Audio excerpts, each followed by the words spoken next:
महाराष्ट्राची ओळख काय? म्हणजे मी तुम्हाला आत्ता एक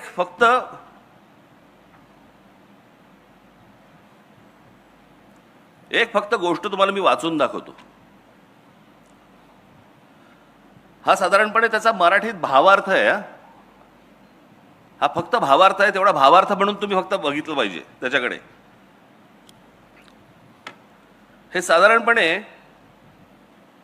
1904 साली रवींद्रनाथ टागोरांनी लिहिलेली शिवाजी महाराजांवरची कविता आहे.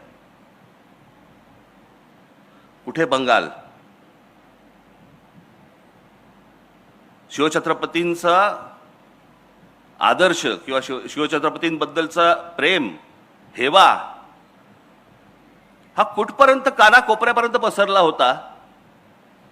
म्हणजे त्याचा अगदी सगळ्यात महत्त्वाचं उदाहरण म्हणून सांगायचं झालं तर शिवछत्रपतींच्या वेळेला एक व्यक्ती तशी ही पूर्वेच्या बाजूला पण होती, आसाममध्ये.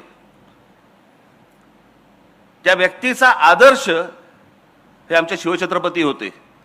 त्या व्यक्तीचं नाव होतं लच्छितबड फुकंद. हा तिकडचा मोठा एक सेनापती होता आसाम मधला.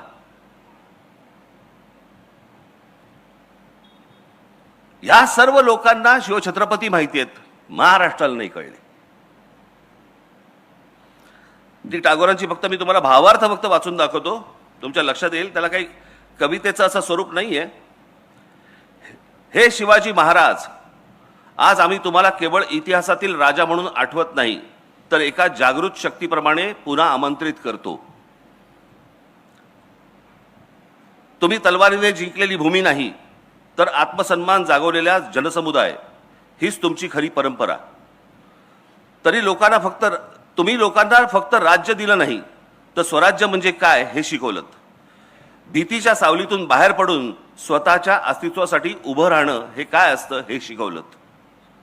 आजही आम्ही तसंच गुलाम आहोत, भीतीचे, आळशीपणाचे आणि परावलंबित्वाचे.